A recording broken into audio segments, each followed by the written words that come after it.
You're listening to Allman in the Morning, Common Sense Radio. Just for you, Rebecca. Thanks for calling the show. How are you? I'm great.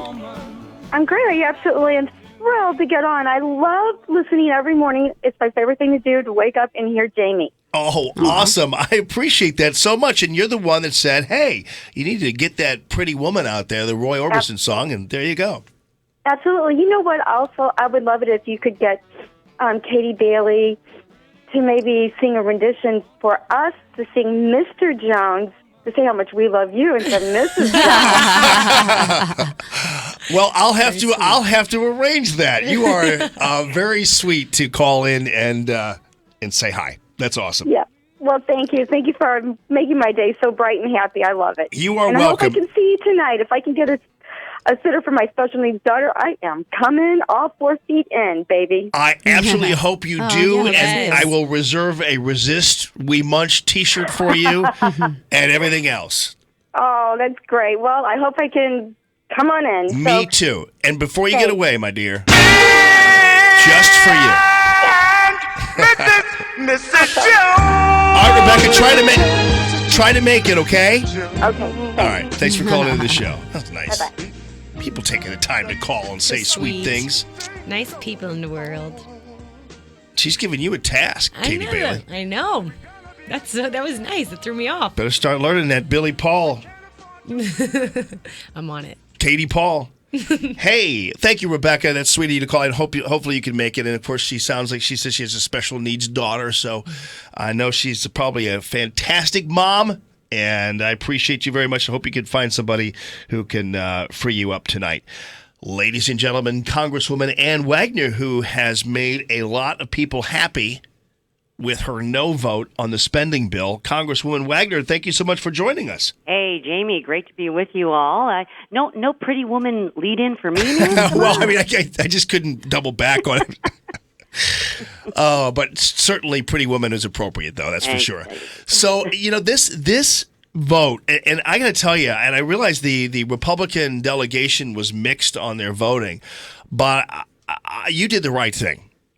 Well, I did the right thing by my constituents in Missouri's 2nd District, and frankly, by the state of Missouri. This spending bill did not reflect what I would call Missouri values or common sense conservative principles and priorities. It didn't, and it wasn't just the fact that it funded Planned Parenthood with federal tax dollars. It was the border wall.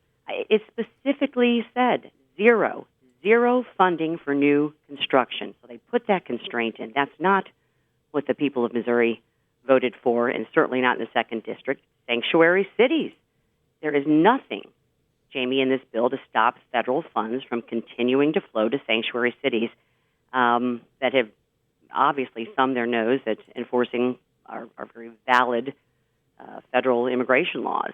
And there were about 160, I'd call really conservative policy priorities that were axed in this. These were our priorities that the Democrats blocked, and that's why they're doing a victory dance. These were things like, finishing up waters of the U.S., my DOL fiduciary rule, the overtime rule, Clean Power Plan. I could go on and on, 160 of them. So,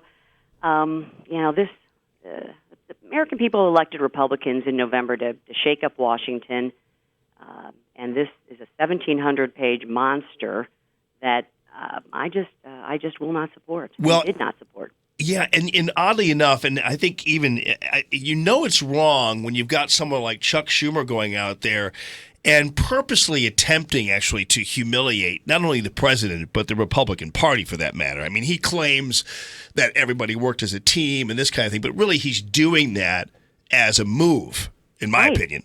Right, he did. And as a result of those statements, President Trump tweeted out just yesterday that the reason for the plan that was negotiated was that they needed 60 votes in the Senate. And I loved it. He went on to say, we either elect more Republican senators in 2018 or change the rules in the Senate to 51. And that's frankly what needs to be done at the end of the day. And It just sickened me to watch Nancy Pelosi literally talk about and quoting her that this defeats dangerous Republican writers and secures key victories for Democratic priorities. I mean, Yeah. as I said, it was a disappointment, and we need to do better. Well, Do better. there had to be a lot of pressure on you, though, because you got to imagine, first of all, President Trump gamely kind of saying, hey, this is a great deal, although I think in his heart, I know he knows it wasn't exactly what he wanted. And everybody's saying, well, we just wait till September and we'll go back and we'll do this and do this. So there had to be a lot of pressure on you from the House leadership and everything else to go along with this. Well, this is a vote of conscience. It really is at the end of the day. And for the reasons that I outlined, and many more, whether it's, like I said, sanctuary cities, border wall, Planned Parenthood, 160 conservative policy priorities that were all axed. As I said, this looked more like a Democrat Obama-era spending bill than it did a Republican congressional product. So I represent the people of Missouri. They are who I think about when I'm casting votes like this, and we're here to do the right thing and the tough thing. So Speaking I of did vote, that yesterday. right? Yeah, on the health deal, there are people who are saying, well, this health plan kicks off millions of people from health insurance. How do you address that issue? Wrong, wrong, wrong. And I am so sick and tired. The Democrats spew this, and the liberal media and press foment it. It is wrong. It maintains protections for pre-existing conditions. It allows young adults to stay on their parents' plans until they are 26. And frankly, this is going to bend the cost curve on premiums by at least 10%. Lowers the deficit by $150 billion. Things like health savings accounts, good things that are modernizing Medicaid, returning power to the states. I could go on, and frankly, eliminating both the individual and employer mandate penalties, which forced millions of workers and families and job creators into completely expensive and inadequate plans, are eliminated in this plan. It's been a long time coming. It has. Jamie, I've said over and over again, we didn't need to get this fast. We needed to get it right. And this is in a death spiral. 96 of 114 counties in Missouri have only one insurance provider. And now we're going to be able to have a stable transition, kick this over to the Senate, and it's time for them to act. Yeah, well, thank you very much. I know you got to get out of here, but I appreciate what you're doing there, especially on the spending bill. Ann Wagner, keep in touch, and thanks for what you're doing at Rep. Ann Wagner on Twitter. Appreciate you. Thank you. Hey, and have fun tonight. Almond in the evening. What a great program. One of these days, we'll get you on the stage. So we've got plenty more to come. Ya. All right. Ann Wagner. That's my bell. I got to go vote. All right. Take care. Okay. See you. Bye now. Thanks a ton.